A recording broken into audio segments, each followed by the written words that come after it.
Up next, Tyrod Taylor to get first team reps, and you know that fans of Big Blue assume the sky is starting to fall. We'll break that down. We'll also touch on Collin Johnson as he matches up in the hierarchy of quality big-bodied receivers toe-to-toe with Kenny Golladay. We'll see. Not to mention Saquon Barkley and the philosophical question, are we wasting his career?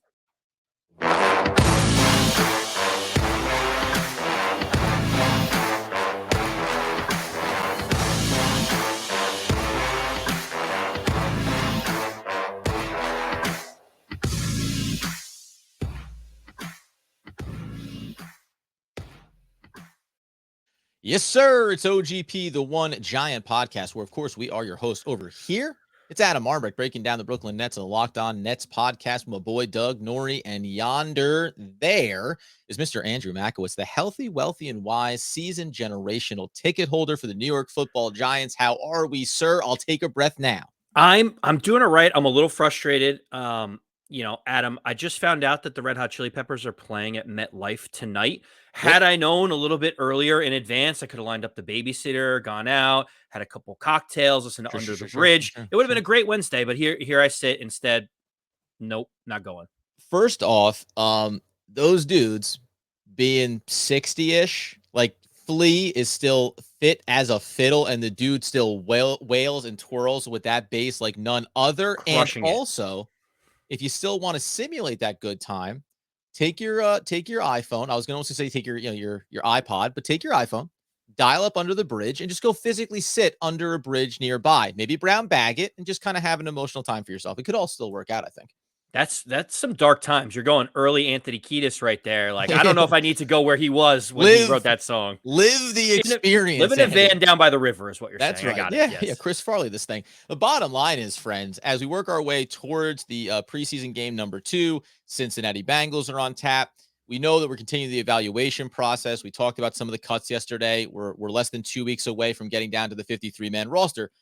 And we are staying on topic and on timeline of where things are. But this episode feels like a little bit, we're going to discuss some broader narratives around the New York Football Giants and what's going on right now. What do we mean by that, friends? Well, let me tell you.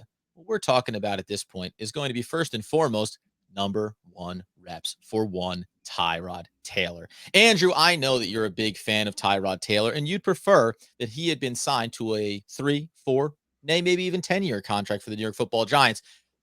Break it down here. We're going to talk about Daboll's perspective. This was, they're saying this was a planned approach potentially to preseason game number 2 for Tyrod Taylor, but we know it ties into the fact, as we continue to discuss, that the offense has struggled in camp to this point. Well, yes. So Brian Daboll got up in front of the microphone. They asked him, will Tyrod Taylor get any first team reps? And his quote was, yeah, he'll get. As we get going here in terms of preseason games, we'll talk about whatever we think is best. So what Daboll is basically saying is like, yeah, maybe we'll leave some of the first team out and Tyrod Taylor can get a handful of snaps with them. And then all of a sudden, the follow-up question is that because of what Daniel Jones's play has been on the field? And Daboll goes on to say, absolutely not. Emphatically, he says that. And he said, I learned from a pretty good coach a while ago.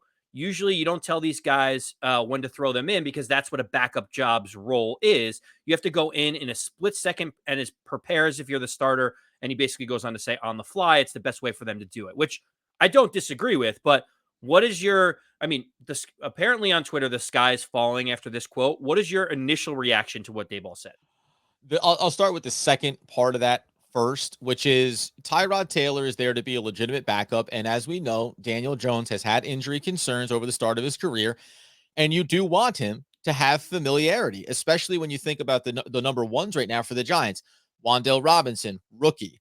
Daniel Bellinger, rookie, right? Collin Johnson, we're going to talk about in a little bit here, a new player, right? Developing his skill set in a lot of ways. So there's a lot of moving parts, let alone the number 1s for the offensive line as well, right? So it always behooves you when you think that this is a safeguard you have in place, just to make sure, right? Because Tyrod Taylor, as we saw in preseason game number 1, he can go out there with a cast of characters, has the general sense of the system underneath his belt, and he can move that ball around a little bit. This is just an opportunity to confirm that you feel comfortable with them in a worst case scenario. That's the first part of it where I start there. I think that that's fine to say, and we could leave it right there if we wanted to. Oh, no. I think that, and this, it's impossible to have this conversation. This happens a lot over on my other podcast when we talk about narratives around who's responsible or where's the blame lie when you talk about things falling apart in Brooklyn. I think that also something that Brian Daboll said from day one when he came in as the Giants head coach was, if you show it in the film room and you show it on the practice field, you get the opportunities on game day. And at the very least, Daniel Jones, to this point of the preseason and training camp, has not dissuaded any concerns that you may have had about him coming in. And if you're a new coaching staff, it's not like you walked in the door and said, this dude lit it on fire. We know that we're good to go here, or at least we know that we're progressing. Right now, approaching preseason game number 2, Daniel Jones has what? Been 70% mediocre in camp with a couple of bright practices along the way. I think that that's reason enough to say it wouldn't hurt just to make sure that Tyrod Taylor is also getting fully comfortable in the system. So there's a couple of things. Go The ahead. responses are, especially from some of the national media, guys like Colin Cowherd come out and they say, oh, did you hear that? Tyrod Taylor's getting first team reps. It's the end of Daniel Jones as we know it. And he goes on to argue and say, is Justin Herbert splitting reps with his backup? Is Joe Burrow splitting reps with his backup? And he goes, no, they're not. And guess what, Colin? You are absolutely right. They're not.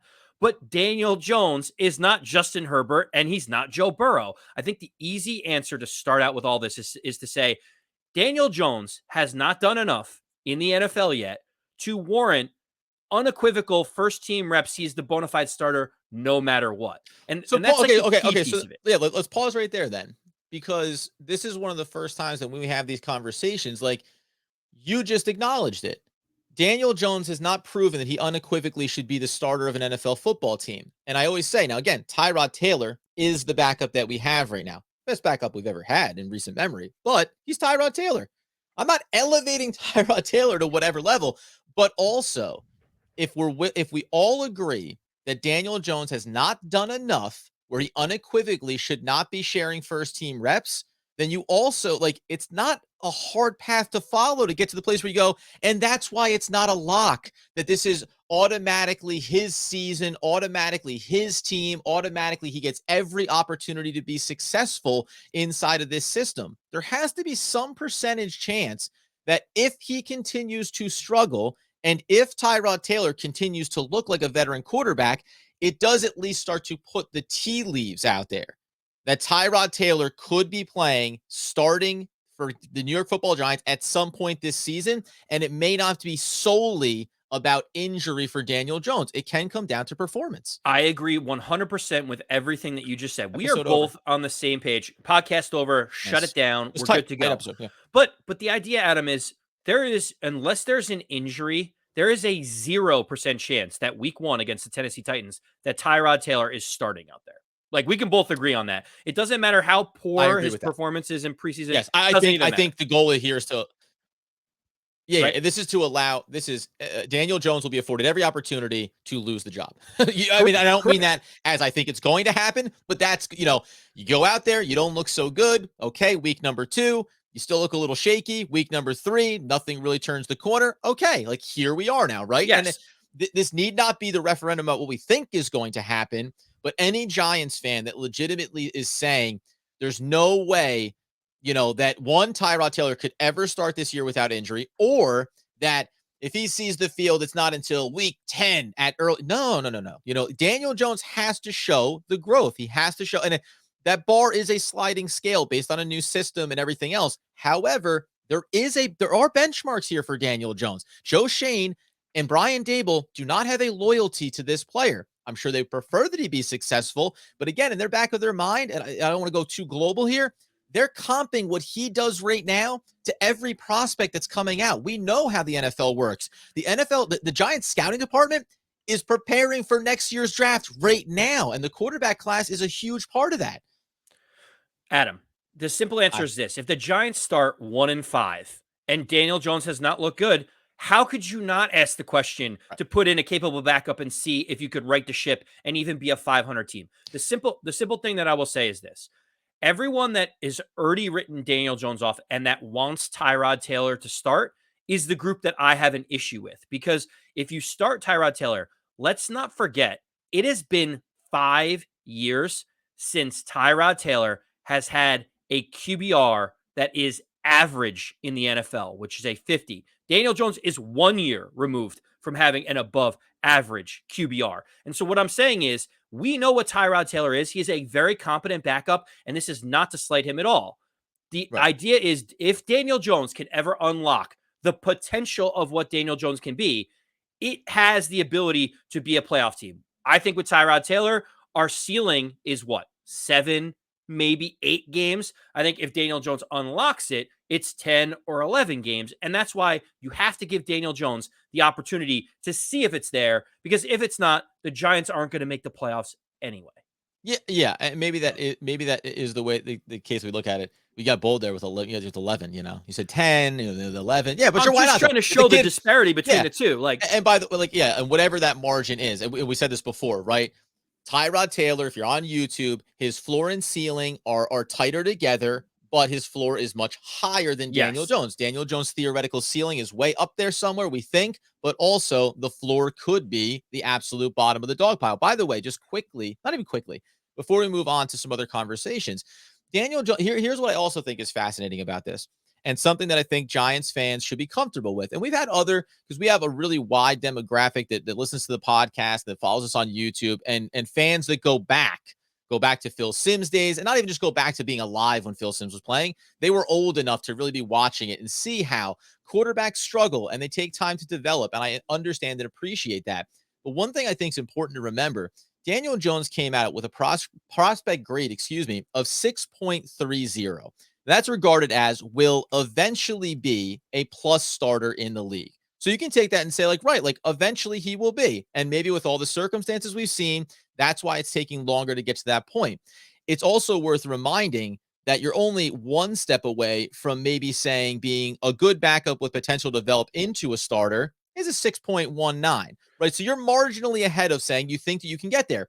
The big caveat that I want to throw in here, though, is along with that, when you have a prospect grade like that, you're regarded as a first or second round prospect, including even as being a quarterback. And I think something that's happening here too is we spent the capital, right? Like we spent right. the 6th overall pick on this kid. So you feel even more married to going down the road with it. And I think at some point, the same way we're talking about Tyrod Taylor is what he is. We're not sending the kid to the Pro Bowl or putting him in the Hall of Fame. But Daniel Jones is what he is as well. We're not putting him in the Pro Bowl or sending to the Hall of Fame. The potential is there, but at a certain point, you got to dismiss everything from coming into the NFL and say, what do I see when you're on the field? Right now, it's been an uncomfortable mixed bag. And I know fans are going to say, remember those first 4 weeks last year? I'll say 2 things to you. Yes, when you go and look at those stats, the yardage is great. The completion percentage, okay, it's there. They weren't winning all those games. And that counts for something too, right? It's the hard thing when we talk about a Kirk Cousins or a Jimmy G. We go, God, I wouldn't want to be my franchise quarterback for all that money. Also, they do know how to go out and win ball games. Look, I feel a certain way about Daniel Jones. I want him to succeed, Were you obviously, close? because I'm Were a you close Giant to saying fan. at the end of the day? Were you almost going to do No, end of no, the day? no. I was going to say, to close this out, because I just want to give my final thoughts on this Yeah. piece of it. I am a pro. I'm in the pro Daniel Jones club. I think he has the potential to be there. I want to see it so badly that maybe that makes me a little bit more biased. But I will say this: it is year 4. We have made excuses about coaching staffs, offensive lines, weapons not being healthy for 3 straight years. At some point, it is what it is, as you just pointed out. And if year 4 things don't get better, whether or not Daniel Jones ever has it in him doesn't even matter. It's not even the relevant talking point anymore. It's sometimes just time to move on. So for me, that's where I'm going to leave it. Daniel Jones has to show it. And if he doesn't, we have to move on, whether or not I think he's got the potential in him. And we all know that Joe Burrow was a better prospect and had way higher expectations Totally. coming out, right? But what were the expectations for the Cincinnati Bengals? To go to the Super Bowl? No effing way. But Joe Burrow got them there. And Right. that's a big piece of it, too. What are the Giants' expectations? 4 wins? Okay, great. Daniel Jones, go out and win me 6. right? That's what I'm talking about seeing the improvement. That's more than enough for me to continue to hang my hat back on Daniel Jones. I want him to be successful. If we're talking about the analytics and the emotion of this podcast, the emotions, which I think you effectively are representing here, I want Daniel Jones to be good. I want him to be the franchise guy. I don't want to feel like we wasted a pick, and I like him. He does everything the right way. The analytics tell me historically, this is not a path to a franchise quarterback. All right. The other then news that we want to talk about here is the wide receiver room. And there's a couple of angles that we want to do here first. Let's trend on the positive side. I was today's years old, Andy, when I learned that Collin Johnson is 24 years old. It feels like this is one of those veteran guys that stumbled into camp, a CJ Board type of guy, right? CJ Board's 28 years old, a little bit of special teams value, etc. Cut two, you realize that Collin Johnson is young, came out of Texas, obviously has the measurables. He was a 6th-round draft projection, bounced around before he came over to the New York Football Giants. But I want to read off a couple of things. Top strengths, exceptional size and length.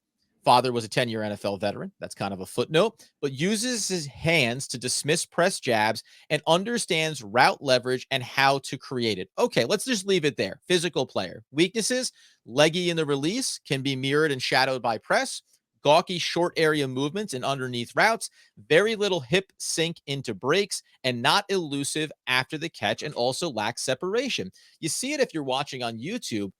I said KG light because doesn't that feel like doesn't this feel like the kind of attributes you would put on Kenny Golladay, where 4 years from now, Collin Johnson may not be the type of receiver you want on your roster, but he might be exactly what you need on your roster right now because he's younger, and whatever's going to diminish over time, it's not there yet. So you're getting the max value here for this kid. It's so funny because as you were reading that, I thought you were trying to do a little gotcha for me, and I thought you were reading Kenny Galladay's scouting report coming out, because you're exactly right. It's like a mirror image. It's like they're not super athletic or elusive, but they're a big-bodied wide receiver that can go up and get a ball. Like, think about it. Kenny Golladay, 6'5", 214. Collin Johnson is 6'6", 220. They're like almost identical. If you took the names off the back of the jersey, they look very, very similar, and they have the same style of play. And yeah, I think we claimed Collin Johnson off of the Jaguars when they waived him. Yes, Jaguars. And that's how he came into camp.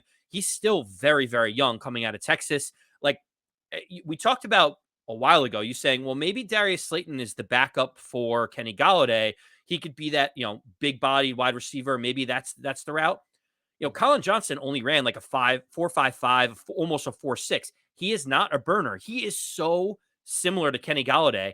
And that's why it's interesting seeing him show up in the first preseason game. You keep hearing his name in camp. I'm not going to go crazy over the top on Collin Johnson yet, because we're talking about a couple week sample size where he started to step up. I need to see more of this in the preseason. I need to see it in a real NFL game. But it is interesting, with all of the Kenny Golladay struggles, there is a guy that comes very similarly to him that maybe we can plug in and get some of the production that we're hoping for from Kenny Golladay. Of course. And when you heard Art Stapleton kind of tell Giants fans, let's not get over our skis here about Collin Johnson, but it was the reminder. He is young. And I'm reading a description of him coming out of college. Listen, he said we pick him up off the practice squad for the Jaguars. If he's doing the work, it looks like he is, right? Some of the things you talk about in the negative sides of it, well, we've seen him get downfield in practice and make contested catches in the end zone, right? And some of what we've seen him do in the preseason game, a lot of that short area work, it's about using your size, shielding off the defender, creating a safe place for the quarterback to put it, and just feeling like you have a reliability and consistency there. And we had talked about him developing a rapport with Daniel Jones. That's important. And we even saw him also do it with Tyrod Taylor. Now, that was the positive side of it. As you see, the start of this conversation is KG light, because maybe it's KG plus. We don't know. KG ultra. Kenny Golladay continues to struggle in camp.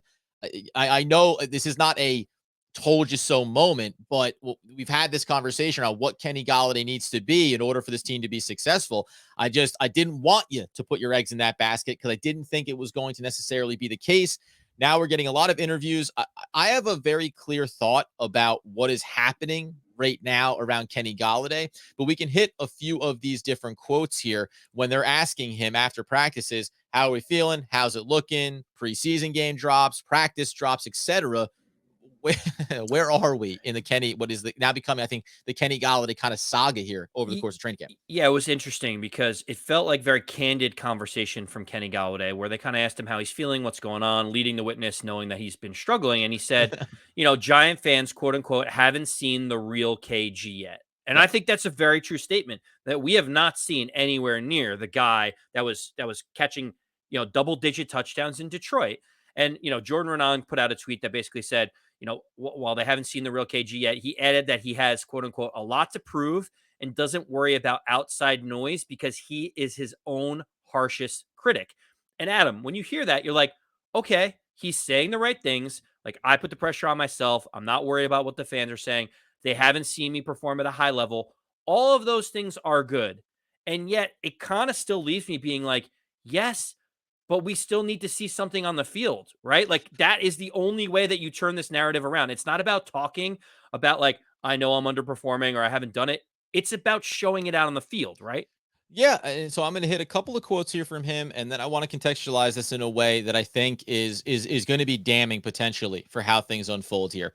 First, when we talk about going down the field, trying to make that play, Adoree Jackson came in and poked the ball away from him. I was pissed, said Golladay. I went down there and I grabbed it, and Adoree came up and made a play and made it into a little bit of a fumble. So yeah, I was pissed because it would have been a big completion for us. Also went on to say, I definitely wish I would have come up with it, Golladay said, before noting he might have quibbled with the route he ran in conjunction with rookie Wan'Dale Robinson and Collin Johnson. So, Wait, is there such thing as a little fumble or a a big little fumble? fumble, Because like, oh, it's just kind of a little a fumble. little It's like, fumble. oh, it kind of in the first preseason game, I just had a little drop on the goal line. Like, is it a Yeah, little drop a or is little it drop. just a drop? Like, You know I, what?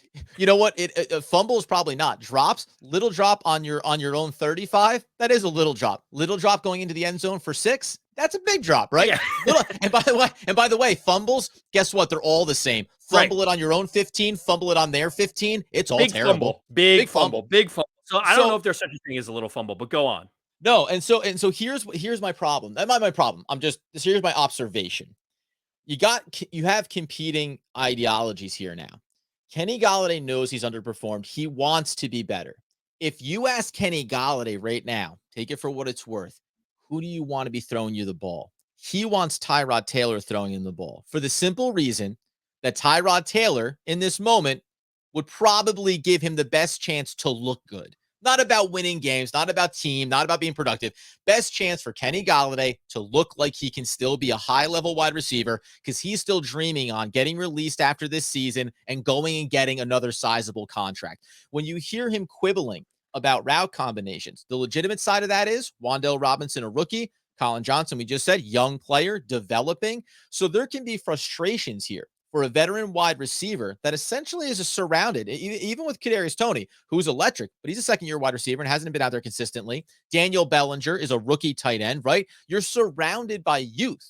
So I understand Kenny Golladay looking there and being like, listen, man, there's a lot of things going on out there that are out of my control that sometimes put me in bad spots.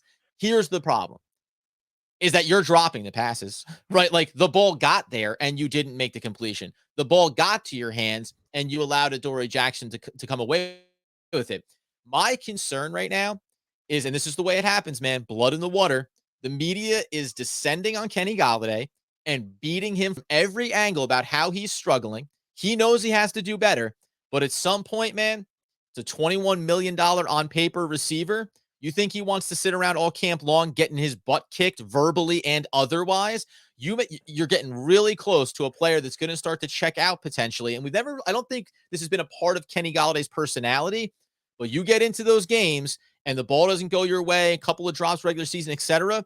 There's going to start to be that back and forth about who's responsible. Is it on the quarterback? Is the timing right? And I'm not saying that the team or Brian Daboll can't handle that, but this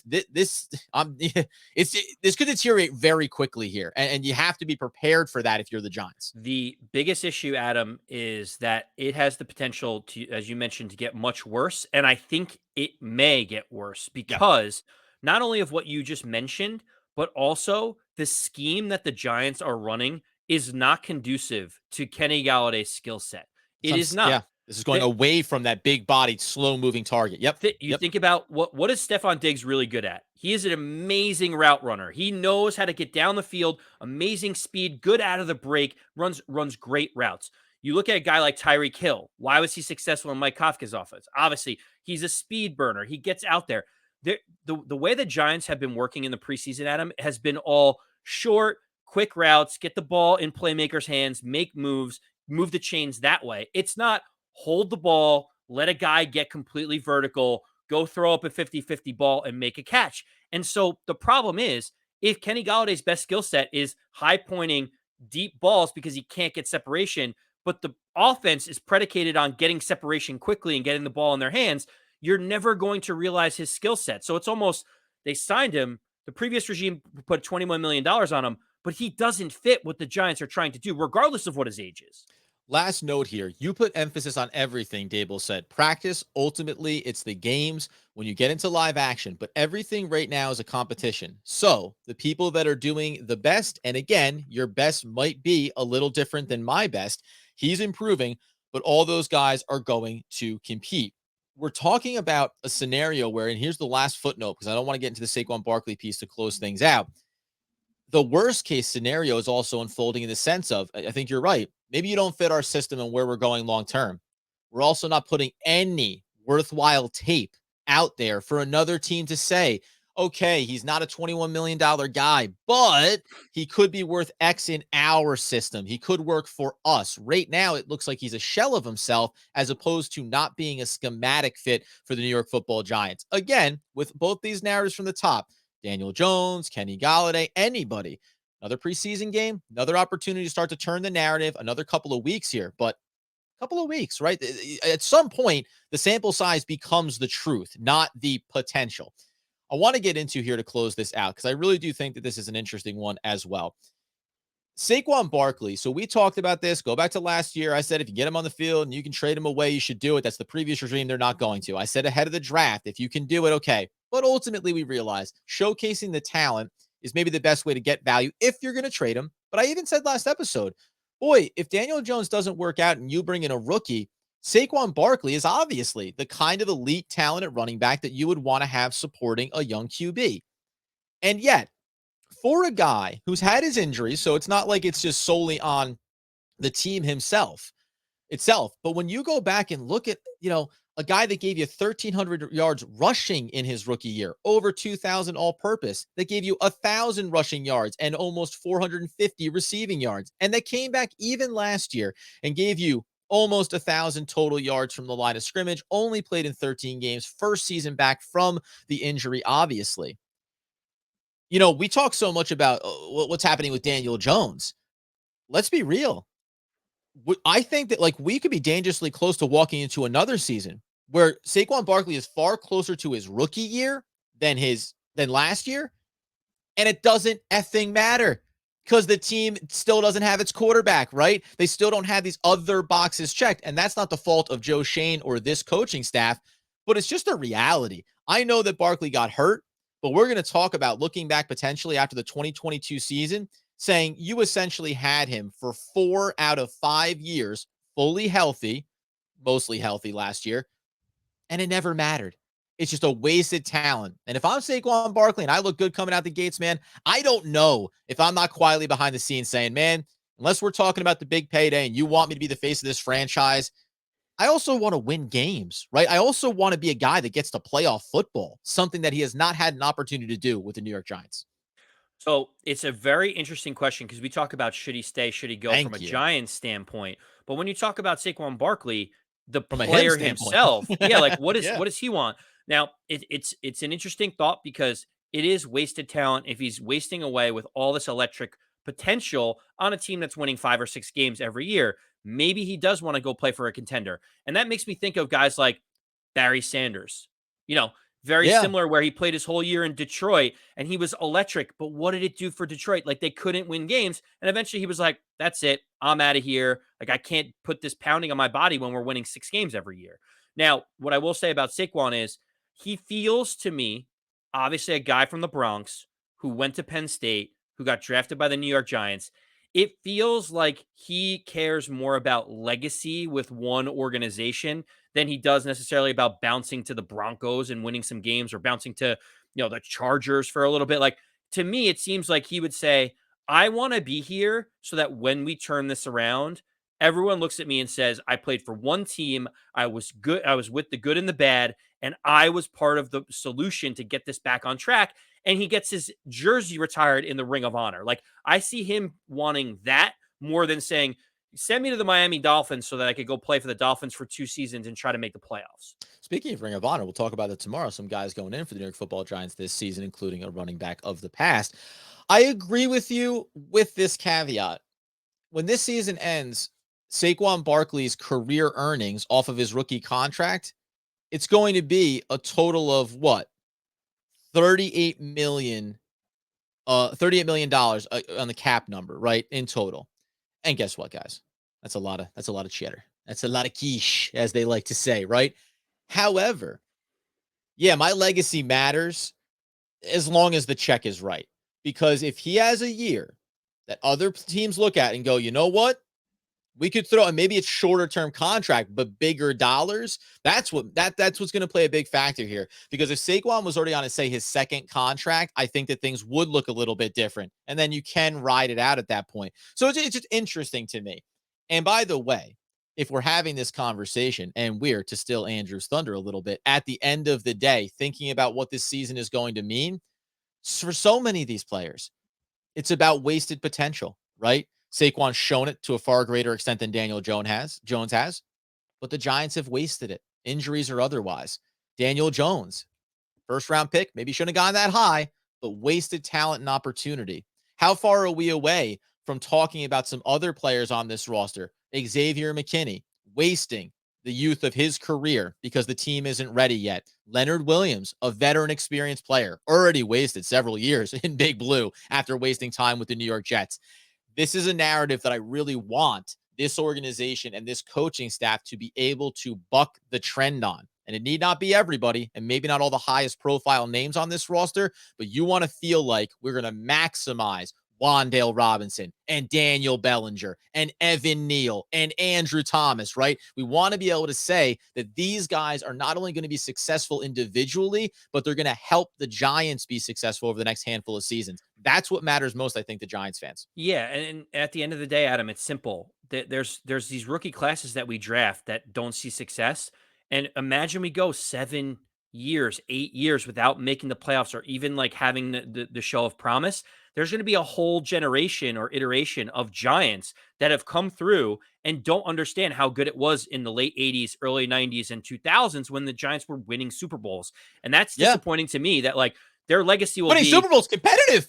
right, and their legacy will be, we were there during the worst times, and we never got to really truly understand how passionate the fan base can be, how great it is to get the ticker tape parade as a Giant. It's just something that Eli Manning experienced and said, I never want to play for another team because when it's good in New York, man, it is sweet. Got to give those guys the taste to make them want to stick around, Saquon Barkley included. You head over to YouTube, you subscribe to the channel, you get the podcast on your feeds, wherever you get those needs fulfilled. You share it with everybody. It's free to do. It really helps us. We'll continue to break this stuff down. We know we got that preseason game on tap and plenty of news and notes coming out of camp along the way. Until next time, though, friends, thank you for making yesterday's episode an incredibly high-rated one for us. We really appreciate it as we build towards the regular season. And as Andy Makowitz would want, need, and nay, demand the people know. As always, let's go Big Blue.